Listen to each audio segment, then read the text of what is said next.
Today, my name is David Gugino, and in today's book review, I'll be reviewing a book that is actually 3 books into one. I don't think I've done that here, and the reason why you've seen me in my last videos in my glasses and not my contacts is because it's been very, very cold outside. And not only that, it's been very snowy, so I've just been chilling in my mornings, just hanging out. And I mean, I've been going to the grocery and stuff like that, but I've been working on these and just relaxing a little bit. But today's book is going to be a good, decent review today, because the review that we have is 3 books into one. Now, these 3 books are very, very good, and I've learned many lessons from these 3 books. Many lessons. So let's dive into the book here. Actually, before we do that, let me at least introduce you to the book. And the book is John C. Maxwell, The Winning Attitude, Becoming a Person of Influence, and Developing the Leaders Around You. So you might think those are all pretty interesting titles, but you also got to think. 3 books into one, you could read this one book all the time, and if you really think about it, you're reading 3 books or repeating them and learn all the lessons in these books. And if you think about it, it's kind of genius, if you ask me. But honestly, this book was good. I read it a few years ago, and I remember ordering it because it was 3 books in one, and I thought that was cool. But I learned a lot from these books, and we are going to dive into the book here. So, we like to start off at the beginning, like we always do. So while we're here, we're going to talk about influence. On page 63, the first book is The first book is Attitude. But attitude, in order to have a good attitude, you have to have a little bit of influence. So let's see what John C. Maxwell has to say about that. Through observation, I have noticed that a person with what he calls a choleric personality often exhibits attitudes of perseverance and aggressiveness. A sanguine person will be generally positive and look on the bright side of life. The introspective melancholy can be negative at times, while the phlegmatic says easy come, easy go. An individual's personality is composed of a mixture of these temperaments, and there are exceptions to these examples. However, a temperament follows a track that can be identified by tracing a person's attitude. Environment is the first influencer of our belief system. Therefore, the foundation of an attitude is laid in the environment to which we were born. Environment becomes even more significant when we realize that the beginning attitudes are the most difficult to change. So think about that. Beginning attitudes are the most difficult to change. Because to be honest, in life, we humans, when we're young, think we know everything. I mean, I'm 25, and I thought at 19 or 20, I didn't want to work in a factory. I thought I was too good to work in a factory. I thought I was too good to get up early, or too good for church, as crazy as it sounds. I was too good to get up, and I remember at the time, I wasn't working at a factory, I was working at Cracker Barrel. My shift started at 2, and I was working until 10 o'clock at night, so my life consisted of me getting up, going to church, and then going to work, and I thought I was too good for that. Now, the reason we have these mindsets is because we go through a rebellious phase, but it's amazing how we think, it is amazing how long a rebellious phase actually is. Because some people, which is sad and crazy at the same time, don't ever get out of their rebellious phase. They don't. They think they know everything, they're immature most of their lives, and then they choose to change their attitude when, get this, their life starts to take a downfall. Their life starts to go downhill. They start asking around people for money because they don't have it. They start job hopping, and they job hop because they keep losing jobs. And they find a place to live because since they can't hold a job, they can't pay their bills. So stuff like that. But environment is the first influencer of our belief system. Therefore, the foundation of an attitude is laid in the environment to which we were born. Environment becomes more significant when we realize that the beginning attitudes are the most difficult to change. So think about that for a second. It's the first influencer of our belief system. And it is. Because whoever you're surrounded by, you're going to be like. Now, I understand I understand if you make a little more money than your friends, you have more ambition than your friends, and your friends don't really care about that. I mean, that's like not horrible, but you can't let your friends take your dreams from you or kill your dreams. Because I think it was my dad said the other day, women are dream killers. Because we were talking about the guy, I won't say his name, but the guy who recently climbed a skyscraper. And I made a joke or made a comment to him, I'm like, I wonder what his wife thinks of him doing this. And then he goes, oh, David, she's probably very supportive. Because any woman would have killed that dream for him. Killed it. So, that's something to think about. So, surrounding yourself, even with women, women's a great example. Surround yourself with good women. Now, I understand going to bars and stuff. You'll find some very pretty girls in bars, but honestly, being surrounded by drunk women and talking to them and basically getting their numbers and hanging out with them and stuff like that because they're drunk is not a good environment. You need to be around mature people and people who have their life together. And you might think, notice I said that, you need to. Well, sometimes that might be hard to find, but how you find that is you just, like I said in my last video, you try different things. And if you have your life together, let's say you do have your life together, influence people to make good choices and do well in life and manage their finances. Because as crazy as it sounds, people don't think finances are a big deal till they're struggling for money. Till like they're in their 40s and they're struggling to pay their bills and pay off their cars and stuff like that. And cars is a big one too in the financial world. People will buy a car and they'll buy it and be like, yep, you'll pay it off in 2 years. I'm like, why don't you save the money to where you can buy something in full so you don't ever have to do that?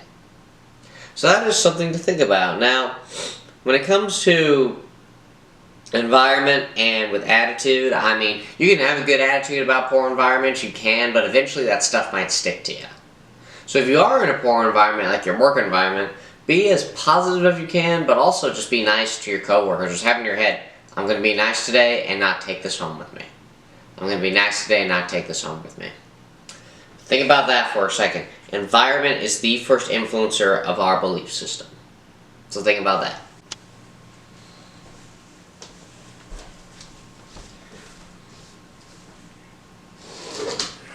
Alright, now the next section that we're going to review here this is a very, very good section, I guess you could say. But the next section we're going to review here is where we actually talk about leadership. So when it comes to leadership, I mean, at my job, for example, there is a position, and the first thing they look at this position is your past leadership skills. And you're probably wondering, okay, but like with what? And he goes, honest, and the HR work. And the reason why he said, okay, but can you manage people, and have you actually been leading people ever in your life? So he brought up, like, honestly, youth group stuff at a church, brought up stuff at a gym, personal training, because I was talking to him, he was using examples of the stuff I did, manufacturing area, stuff like that. But when it comes to being a leader, I mean, obviously we have bosses and stuff who want you to work, and it gets annoying when they see you doing nothing and they yell at you about it. But honestly, when it comes to that, just view it as them doing their job. Now, I understand that there are some people who are just mean to you in general, like mean bosses, where you'll do your job and they'll just be mean to you either way, and they probably won't change. And in a situation like that, if what you're doing is not really fireable, per se, you just do what you do and you go home. Or you find a different job. Because, I mean, I've quit a job in my life because the people I'd worked with were mean. And it was me and 2 other guys. So those 2 other guys, if I chose to stay at that particular company, I would have seen them every day and would have just not been happy with my life. But we are going to talk about leaders. So I want you to listen to what I have to say here about leaders, or what John C. Maxwell has to say. If anything goes bad, I did it. If anything goes semi-good, then we did it. If anything goes real good, they did it. That's all it takes to get people to win. Bear Bryant won people and games. Until a few years ago, he had the greatest number of wins in the history of college football. Great leaders, the truly successful ones, who are in the top 1%, all have one thing in common. They know that acquiring and keeping good people is a leader's most important task.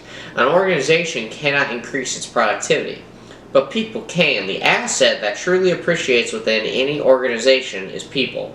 Systems become dated, buildings deteriorate, machinery wears, but people can grow, develop, and become more effective if they have a leader who understands their potential value. The greatest leadership principle that I've learned in over 25 years of leadership is that those closest to the leader will determine the success level of that leader.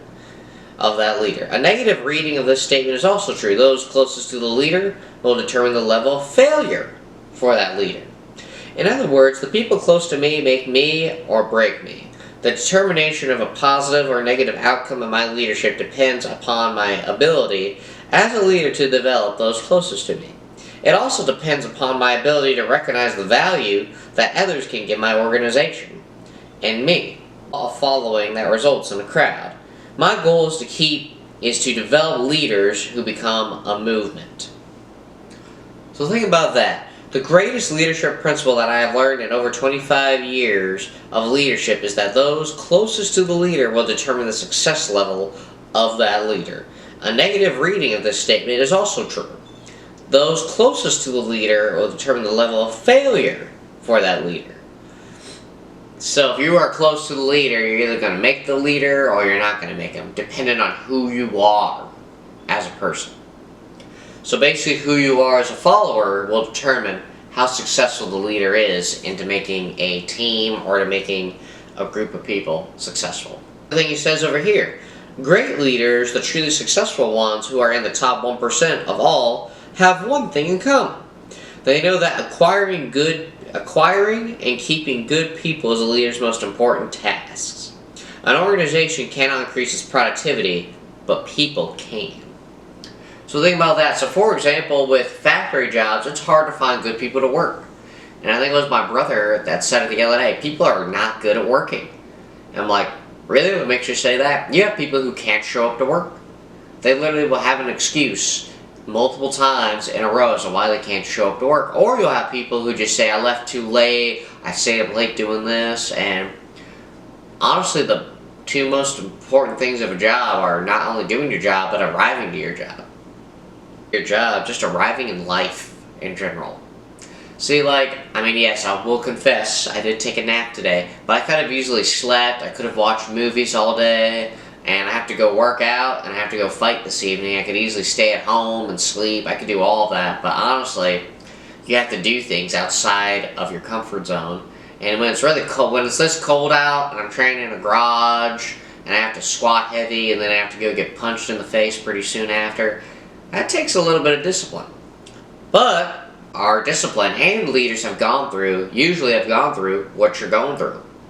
Drill sergeants in the military have all gone through the training that you're going through. CEOs and people who run businesses have all gone through what you're going through, like the stress, the finding the time to rest, the finding the time to relax your mind. They've all gone through it.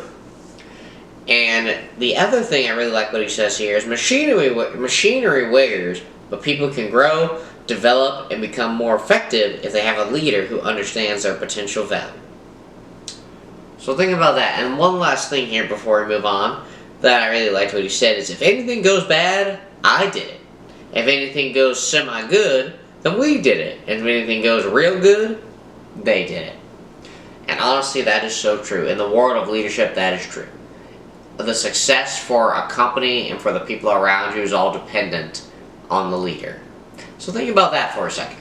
Now the third and final section that we have in these 3 books. So something I will start doing is I still have a few more books to review that I have read over the years.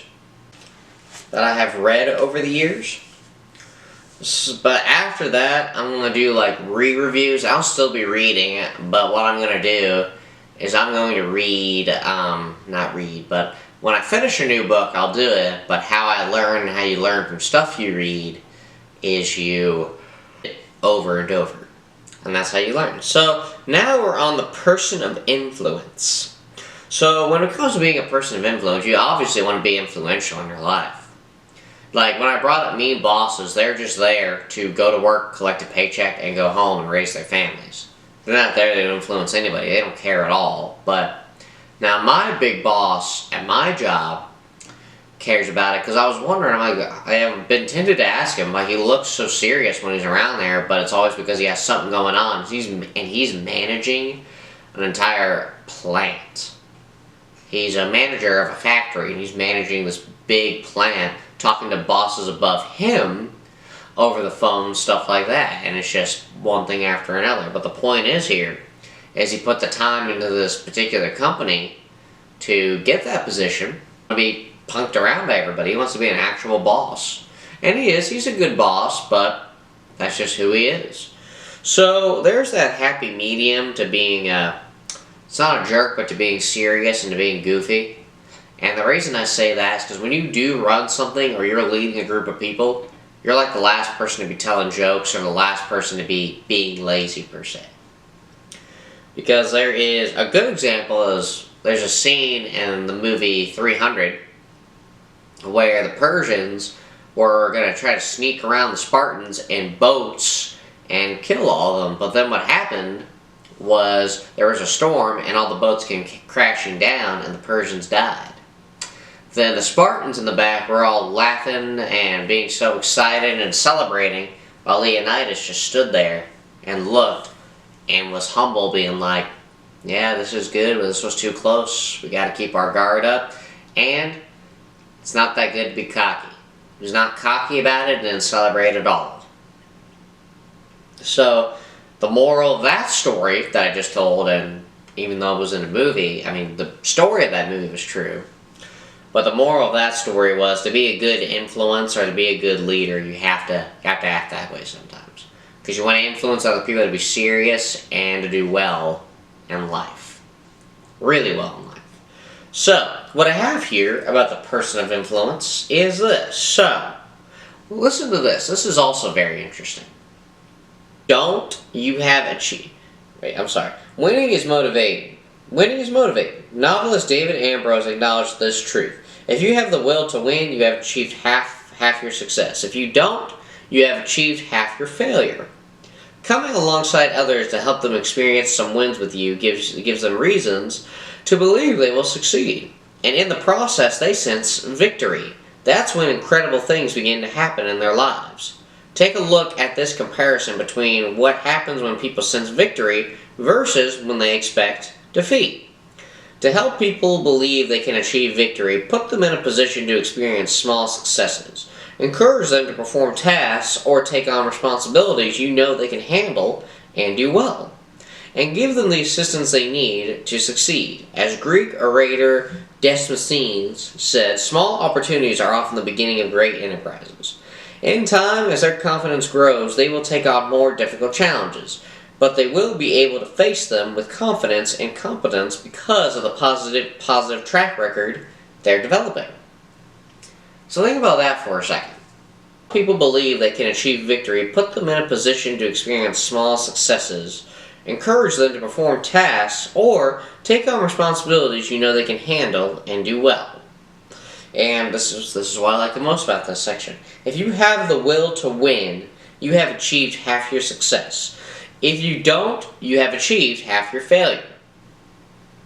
So not only that, but you don't want to make the people that you're leading or the people you're influencing do things that are impossible. So like when I'm in the gym, for example, I love to do 100 bicep curls in my workout. But there are some people who honestly cannot do that and think that is absolutely horrible and not fun, which I guess it is not fun. But think about that though. You're telling a random person who hasn't worked out a lot, who's training with you, to do 100 bicep curls. Now, a guy might be willing to do it just to see how horrible it is doing it. Yeah, as horrible as it is. But let's say you're doing it with a girl. A girl's not going to want to do 100 bicep curls. She might want to squat for 4 sets of 10, but she's not going to want to do 100 bicep curls. So think about that for a second.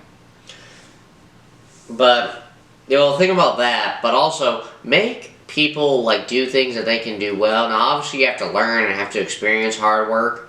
But then, walk them through it as you're influencing them, and also walk them through to be like, you know what, sometimes it does not hurt to ask for help. It doesn't.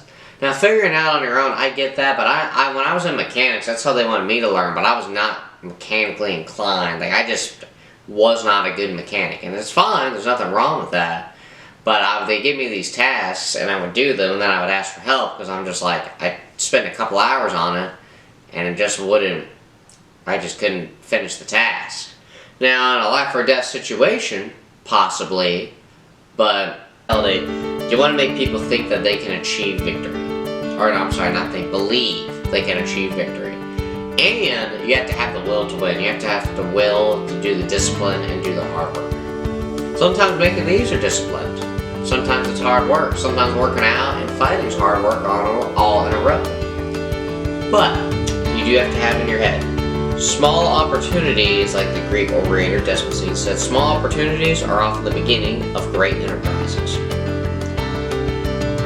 So just think about that. Every person you work with is a small opportunity.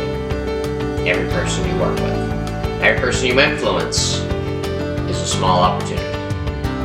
So, this is the book by John Maxwell. I want to thank you all for watching. Now, this is 3 books in one, so I'll probably re-review this multiple times when I get to those. But I want to thank you all for watching and sitting through with this with me. I hope you learned some basic stuff, and I really hope that you order this book and learn from it too. Thank you all for watching. I know the snowstorm that I recently had was all over. So if you are watching this in the comfort of your own home, thank you all for watching, and you all stay warm out there. Thank you.